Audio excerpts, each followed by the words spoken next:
Muy buenas, bienvenido a un nuevo vídeo de la Academia de Level Up Coach. En esta ocasión vamos a hablar sobre la formación del jugador, conocer, interpretar y entrenar el juego.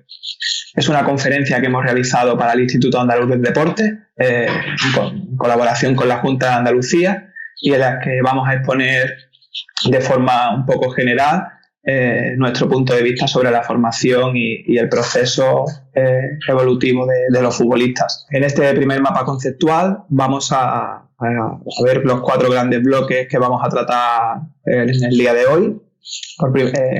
La primera parte vamos a hablar de cómo aprende el jugador. En ella veremos los últimos avances en neurociencia y todos los avances que se están descubriendo en psicología y en diferentes teorías de educación y aprendizaje, que nos dicen cómo las nuevas teorías del constructivismo están ayudando a que los procesos de enseñanza se faciliten y los futbolistas puedan recapitular o puedan ir adquiriendo un aprendizaje relevante. Luego vamos a hacer un breve acercamiento a la naturaleza y lógica del juego. Todos estos temas que vamos a tratar los vamos a tratar un poco de manera más superficial, y cualquier duda o consulta que se vayan generando la podéis ir apuntando y luego hacérnosla llegar bien a través del correo electrónico o bien a través de las redes sociales, que al final de la ponencia pues os la facilito para que nos podáis hacer llegar todas estas preguntas. En el tercer apartado vamos a hablar de la teoría a la práctica. Todo esto que hemos visto en estos 2 primeros apartados de cómo aprende el jugador y toda la lógica interna que nos ofrece el juego, cómo podemos llevarlo a cabo en los entrenamientos. Y vamos a finalizar con un pequeño ejemplo práctico donde vamos a mostraros todos los tipos de ejercicios que usamos y cuáles son las preguntas fundamentales que tenemos que hacernos como entrenadores a la hora de diseñar una tarea de entrenamiento para nuestro equipo. Bien, es importante saber que poseer un gran conocimiento sobre el juego va a ayudar a nuestros jugadores a prever cuáles de las posibles alternativas es la más adecuada. Como bien sabemos, cada situación de juego plantea múltiples soluciones y no hay una o alguna en exclusividad en la que tenga que darse, ¿no? Todas esas posibles soluciones o cada decisión que tome el futbolista va a provocar que se abra un gran abanico de posibilidades por las que continuar transitando. No es lo mismo que un futbolista o que uno de nuestros jugadores sepa que es algo a que sepa cómo poder realizarlo, ¿no? No es lo mismo que un futbolista entienda el concepto de cobertura a que sepa cómo realizar una cobertura en un partido o en un entrenamiento. Esto es un proceso que se va dando poco a poco, donde el futbolista debe ir descubriendo cuáles son las acciones que tiene que realizar para ayudar tanto de manera individual como de manera colectiva al equipo, y nuestra labor como entrenadores y formadores es muy importante, ¿no? Nuestro cerebro aprende porque las conexiones entre nuestras neuronas no son permanentes. Es lo que conocemos como plasticidad cerebral. La imagen podemos ver las neuronas que tenemos en nuestro cerebro, a una parte de nuestro cerebro al nacer, a los 3 meses y a los 3 años, cómo las conexiones se van fortaleciendo a través de la repetición sistemática, ¿no? Nosotros como seres humanos aprendemos creando nuevas conexiones, aprendemos a que si realizamos una determinada acción, esta acción tiene una consecuencia. A través de repetir estas acciones y consecuencias son como se va reforzando estas conexiones.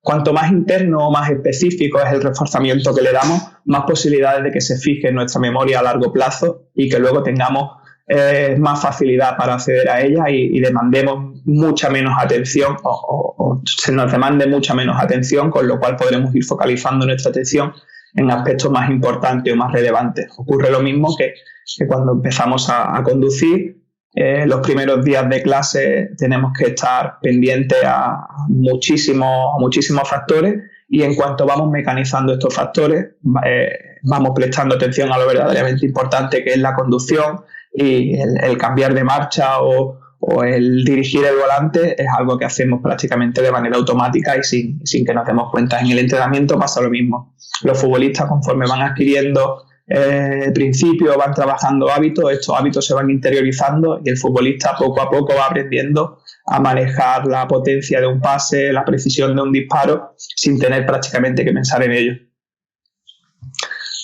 Ausubel nos dice que el factor más importante y que influye en el aprendizaje es lo que el alumno o el jugador ya sabe. Nosotros como entrenadores tenemos la misión de conocer a nuestros jugadores, sobre todo en pretemporada, y ver qué es lo que saben y lo que no saben hacer, e intuir hacia dónde o por qué camino debe transitar para que este futbolista vaya creciendo como jugador.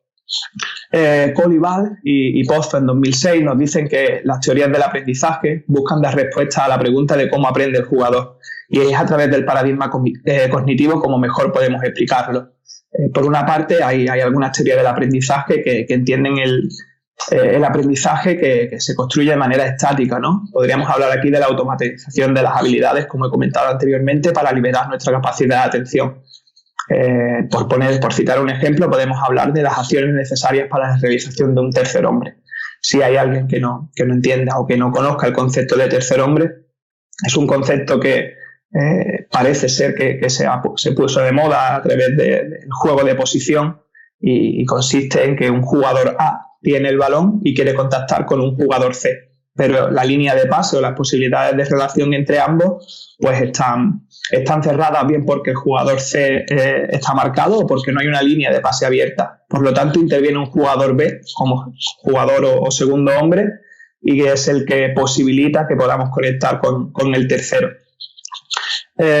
Por otro lado, están las teorías del aprendizaje que piensan o que creen que el conocimiento se construye de manera dinámica a través de la interconexión de conceptos. Siguiendo con el ejemplo del tercer hombre, aquí podemos hablar de cómo utilizamos el tercer hombre dentro de nuestro inicio de juego. Cuando nosotros como equipo queremos construir el ataque combinado o un ataque más organizado desde la zona 1 o empezando desde nuestro portero, sí que podemos hacer la utilización o podemos usar ese tercer hombre como parte de esta salida de balón para propiciarlo, ¿no? Entonces aquí ya habría diferente interconexión entre acciones. Por una parte, son muchos más jugadores los que influirían, pero bueno, este tercer hombre se incluiría dentro de toda esta salida de balón. ¿Qué buscamos un poco con que el futbolista sepa conocer y sepa interpretar las situaciones que se van dando en el juego? Pensar en el contexto de cuando entrenamos una estrategia en una acción a balón parado, un saque de esquina, una falta lateral. Lo que tratamos con ella son principalmente dos cuestiones. La primera es restarle incertidumbre al juego. Todos los jugadores saben o intuyen qué es lo que puede ocurrir. Saben e intuyen qué es lo que puede ocurrir porque lo hemos trabajado y hemos tratado de restar posibilidades, ¿no? Cuando sabemos que cuando vamos a sacar de esquina, pues podemos sacar en corto, podemos jugar al primer palo, podemos jugar al segundo palo, podemos utilizar a algunos jugadores para que utilicen la pantalla para generar espacios libres. Bueno, hay infinidad de estrategias y de acciones que podemos usar en beneficio propio en un saque de esquina, pero lo que sí restamos intentamos que los futbolistas, los que están en el campo en ese momento, sepan qué es lo que va a ocurrir para tratar de aprovechar, como digo en el segundo punto, las ventajas que nos pueden dar una situación concreta del juego. Es importante la especificidad en el entrenamiento, y cuando hablamos de especificidad, hablamos de que el futbolista experimente día tras día acciones que extraemos del propio juego. Como veremos un poco más adelante, el juego nos ofrece múltiples posibilidades. No hay dos acciones nunca, o se dice que nunca hay dos acciones iguales, pero sí que el ser un deporte arreglado va a provocar que se den unas situaciones más estereotipadas que podemos ir apreciando en partido tras partido, y son situaciones muy similares, ¿no? Por poner un ejemplo, las situaciones de simetría o asimetría que se dan en banda.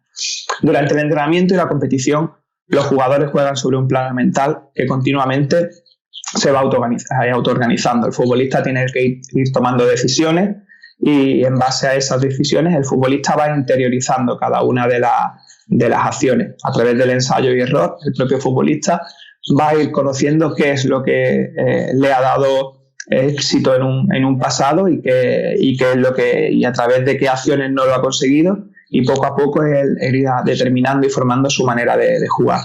Cada experiencia en cada entrenamiento o en cada partido altera nuestras conexiones neuronales, por lo que la repetición de esas resoluciones de situaciones de juego va provocando que el futbolista las interiorice y, como ya hemos comentado varias veces anteriormente, pueda poner el foco atencional en otras cuestiones mucho más relevantes, ¿no? Cada tarea o cada entrenamiento propaga una conexión neuronal. Si esta conexión neuronal no la estamos estimulando continuamente, poco a poco va desapareciendo. Es importante, con el ejemplo anterior que hemos citado de las acciones a balón parado, si en la jornada 1 entrenamos una acción a balón parado o para utilizar en la jornada 1 y no volvemos a trabajarla, la dejamos ahí un poco olvidada, seguramente cuando queramos realizar este tipo de jugadas en la jornada 8 o en la jornada 9 de liga, gran parte, o la gran mayoría de la plantilla en su totalidad no va a recordar con exactitud cuáles eran los movimientos y qué es lo que buscábamos en concreto. Por eso es importante que cada cierto tiempo vayamos recordando cosas que vamos trabajando y ver si el futbolista realmente las ha interiorizado o no.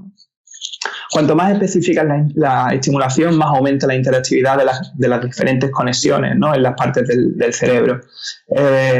Con el ejemplo que también citamos anteriormente, con el tercer hombre, si el futbolista aprende los mecanismos que se utilizan o las acciones que se realizan para hacer correctamente el tercer hombre y las tiene interiorizadas, luego va a ser mucho más fácil que el futbolista sepa utilizar el concepto de tercer hombre para iniciar el juego, para conectar zona 2 con zona 3 y hacerlo en diferentes zonas del campo, porque va a conocer el funcionamiento y va a saber extrapolarlo a las diferentes fases del juego.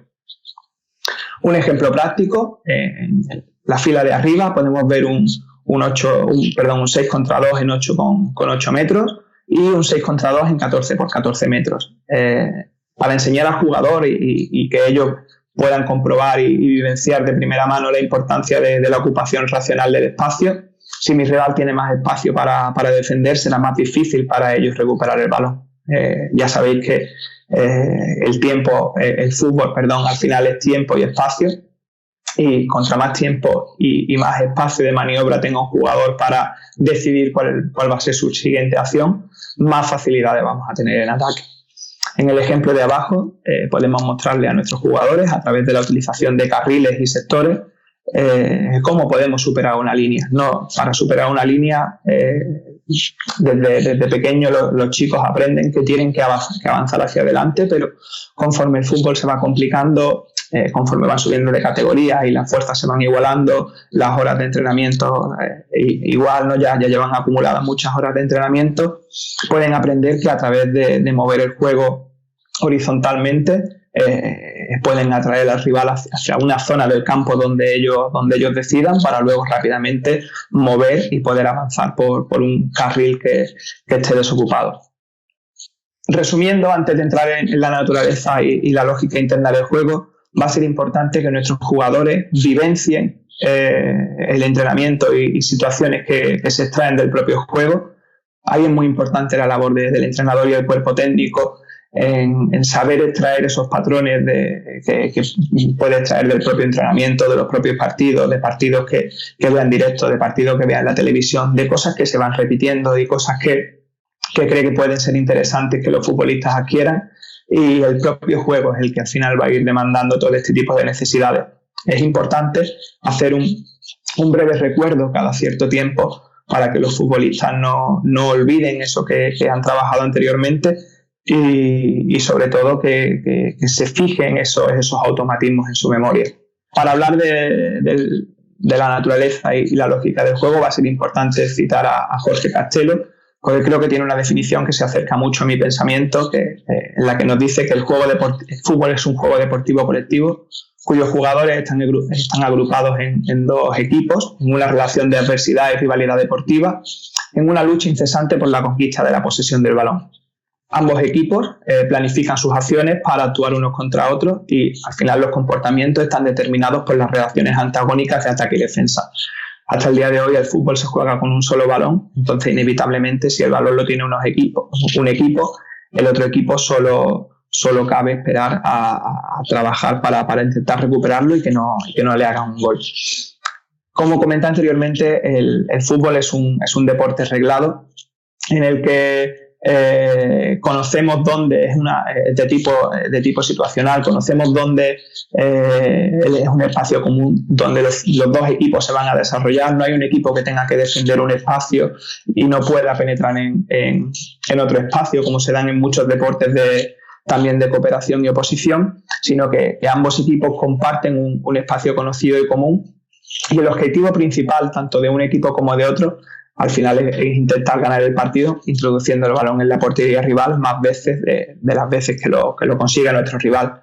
Como he dicho, al solo existir un balón, solo uno de los equipos puede tenerlo, entonces va a ejecutar una serie de principios que van a ser totalmente contrariamente antagonistas a los del rival. Dentro de esta naturaleza y de esta lógica del juego podemos extraer 3 principios. Hay muchas escuelas y muchos autores que han hablado o han intentado explicar estos principios de diferentes maneras. Yo me acerco un poco más a la escuela portuguesa, Jorge Castelo, Julio Garganta, creo que son 2 autores de referencia que todo entrenador debería leer y acercarse a ellos, y de sus investigaciones y de sus trabajos he podido traer estos principios. Hay unos principios generales que son comunes a todos los deportes de equipo y de colaboración. Hay unos principios operacionales que son comunes a la fase, un poco más adelante hablaremos de las fases del juego, y hay unos principios fundamentales que no son más que unas normas de actuación que nos ayudarán a conseguir nuestros objetivos a través de esos principios operacionales. En los deportes de equipo en los que se da una colaboración y tenemos un rival enfrente, va a ser importante no permitir inferioridad numérica, evitar la igualdad numérica y tratar de crear superioridades numéricas. Esto es lo que nos dicen los diferentes autores, ¿no? Pero bien en fútbol y cada vez gracias a las nuevas tecnologías y que tenemos muchas más posibilidades de estudiar este deporte, se habla principalmente de 4 tipos de superioridades. Por un lado estaría la superioridad numérica, que puede representar como veis en la imagen, un 3 contra 2 en una zona de carril lateral, donde simplemente un equipo dispone de más efectivos que su rival. En cambio, en la superioridad posicional, un equipo puede disponer de menos jugadores en un sector concreto del campo, pero el posicionamiento de ese jugador puede provocar que en esa situación en concreto obtenga una ventaja, que por su posición puede avanzar, puede romper una línea, puede disparar a portería. Y esos 2 defensas, como veis en la imagen, si recibe un balón interior, pues están a mucha distancia del jugador atacante. También conocemos la superioridad socioafectiva como la relación entre pares o tríos de jugadores. Yo creo que todos recordaremos la superioridad que manifestó aquel FC Barcelona de Guardiola, y esta superioridad socioafectiva que representaban Messi y Dani Alves en banda derecha, que al final, cada vez que se enfrentaban a un lateral y a un extremo contrario, por hacer esta dualidad en pareja, casi siempre solían salir victoriosos, ¿no? Muy relacionada con esta superioridad socioafectiva ocurre en la superioridad cualitativa. Un futbolista, pues al final, es muy superior a su par, y entonces cada vez que se den situaciones en esa zona del campo donde vaya a intervenir este jugador y su rival, pues va a tener muchas más facilidades de poder solventar con éxito estas acciones. Pasamos a los principios fundamentales. Vamos a hablar primero de las fases. Como comenté anteriormente, el fútbol, como hemos dicho, los comportamientos se marcan a través de tener o no tener el balón, y podemos distinguir 4 fases del juego que al final se van repitiendo cíclicamente durante todo un partido. Cuando un equipo tiene el balón, esta fase la conocemos como ataque organizado, y tiene que definir muy bien sus principios de su modelo de juego y qué es lo que quiere hacer con el balón. Inmediatamente, desde el momento en el que pierde el balón, se produce una transición defensiva por parte de este equipo, y tiene que decidir qué es lo que va a hacer inmediatamente a la pérdida. Si va a preferir presionar en la zona donde ha perdido el balón, va a decidir replegar. Eso obviamente dependerá del entrenador, del momento del partido en el que estén, de los propios jugadores y del contexto al final en el que esté inserto el equipo. Cuando el equipo rival nos va a atacar de manera organizada, como dijimos anteriormente, las fases igualmente son antagonistas, al igual que los principios fundamentales, con lo cual el equipo que vaya a defender tiene que tratar de defender de manera organizada y tiene que tener muy claro qué va a hacer cuando no tiene el balón, cómo se van a estructurar en en defensa, cómo se van a producir ese tipo de ayuda, cómo van a ser esos movimientos, esos deslizamientos. En algún momento recuperará el balón y pasaremos a la fase de transición ofensiva y tiene que tener claro igual qué es lo que va a hacer en el momento inmediato de conseguir ese balón cuando aún el equipo rival no se ha organizado defensivamente. De estas fases traemos unos principios que podemos separar en principios con balón y principios sin balón, cuando nuestro equipo tiene o está en posesión de la pelota y cuando nuestro equipo no lo está, ¿no? Estos principios, al igual que las fases, son antagonistas. Si un equipo está tratando de conservar el balón, el otro inevitablemente su objetivo será recuperar el balón. Si el rival o nuestro equipo está progresando hacia portería, el equipo contrario tendrá como objetivo reducir ese espacio de juego. El tercer principio con balón sería crear situaciones de finalización y el rival tendrá que intentar impedir que el rival progrese y el objetivo último, como es hacer gol, pues será intentar finalizar en la meta contraria y el equipo que no tiene el balón pues intentar evitar este tipo de situaciones. Estos principios y como he dicho, estas fases se van repitiendo una vez tras otra durante el partido. Puedo pasar de estar realizando un ataque organizado a perder el balón y en pocos segundos estar defendiendo de manera organizada para a los pocos segundos volver a recuperarlo, realizar una transición ofensiva y finalizar un ataque o pasar directamente a ataque organizado. Por último, dentro de este bloque vamos a hablar de los principios operacionales, que no son más que normas de actuación que nos van a ayudar a conseguir los principios fundamentales que hemos nombrado anteriormente. Distinguimos 4 en ataque y 4 en defensa. Estos principios sí que no son antagonistas. Aquí se pueden estar dando los 4 principios en el mismo momento del juego o algunos de ellos por parte del equipo ofensivo y cuando veamos y cuando veamos los del equipo de defensa exactamente igual. Pueden estar dándose 1, 2, 3 o los 4 principios en cualquier momento del juego. El primer principio, el principio de penetración, son las situaciones en las que el poseedor de balón puede avanzar hacia portería rival, buscando incrementar las posibilidades de finalizar con éxito. Muy ligado a este principio de penetración tenemos el principio de cobertura ofensiva, que son los movimientos del compañero poseedor que facilitan o pueden ayudar a facilitar a que mantengamos la posesión del balón para crear situaciones simplemente de progresar hacia el campo rival o ya crear directamente situaciones de finalización. El concepto de movilidad tiene que ver también con esos movimientos que realizan los compañeros para tratar de recibir en mejores condiciones. Pues el desmarque a espalda de la última línea del delantero, como podéis ver en la imagen, o ese movimiento de vértice que llamamos nosotros, o al que hemos titulado como vértice, para asegurar y dar ese pequeño equilibrio en ataque por si no podemos salir por un sector, pues que siempre tengamos un futbolista en disponibilidad de recibir el balón y cambiar la orientación del juego. El principio de espacio está determinado con las posiciones de los compañeros más alejadas del balón. Este posicionamiento puede provocar una indecisión al rival. Tendrá que decidir si prefiere cerrar espacio en base al balón y de manera conjunta con sus compañeros, o bien prefiere quedarse marcando a su par, y lo que puede provocar una serie de desequilibrios, ¿no? Habrá equipos que lo hagan de una determinada manera y habrá equipos que lo hagan de otra determinada manera. Entonces ahí será importante que nuestros futbolistas sepan interpretar estas situaciones para ver dónde están los espacios que podemos atacar. Como veis, he puesto dos ejemplos en la imagen donde podemos apreciar estos 4 principios. El jugador en posesión en banda derecha, que está tratando de buscar situaciones de finalización o avanzar en el campo. Compañeros ofensivos que a través de sus movimientos están trabajando el principio de movilidad, y 2 compañeros por detrás del balón que se están ofreciendo para que en el caso de que no pueda continuar por ese carril, pues tengan una opción de jugar hacia otro lado y luego mover, ¿no? Sería el principio de cobertura ofensiva. En la segunda imagen sí que vemos a los 2 jugadores más alejados representando el principio de espacio y poniendo en un compromiso al lateral y al extremo rival si deciden cerrar líneas junto al resto de sus jugadores, o si por el contrario, como he dicho anteriormente, prefieren marcar más a su par.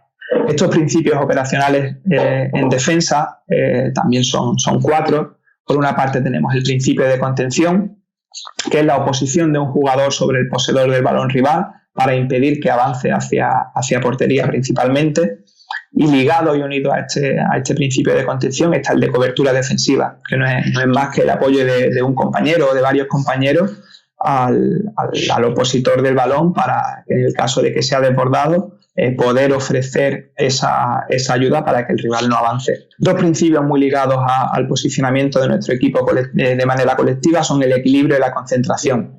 El equilibrio trata de que garanticemos un mínimo de jugadores entre el balón y en la portería, con el objetivo de sobre todo, dificultar el avance o la creación de situaciones de finalización del equipo rival. Y la concentración hace referencia a los movimientos de los jugadores hacia las zonas del campo con más riesgo para poder protegernos de la mejor manera posible. Hay entrenadores que prefieren dividir el campo en 5 carriles, hay otros entrenadores que prefieren dividirlo en 3. Principalmente, al final, el carril más importante, o el que yo considero más importante, es el carril central, que es al final donde se encuentra la portería, que es el objeto a defender cuando no tenemos el balón.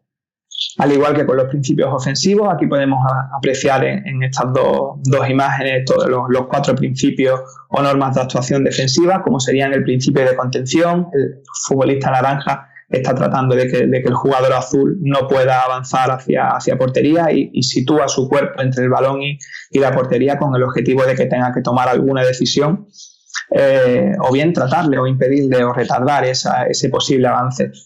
Justo detrás vemos a un jugador que está representando el principio de cobertura defensiva y que está esperando de si este jugador es desbordado o no, poder salir en la ayuda para frenar ese posible avance. En la segunda imagen, con el cuadro amarillo, vemos el principio de equilibrio. El equipo defensor coloca 6 jugadores entre la portería y el balón rival que pueden intervenir de manera directa en esa acción de juego. Y el principio de concentración, como dijimos, el balón ahora mismo está en un carril lateral y el equipo defensor sitúa la gran mayoría de sus jugadores o gran parte de sus jugadores en el carril activo del balón y en el carril central que comentábamos anteriormente, que lo considerábamos como el más importante.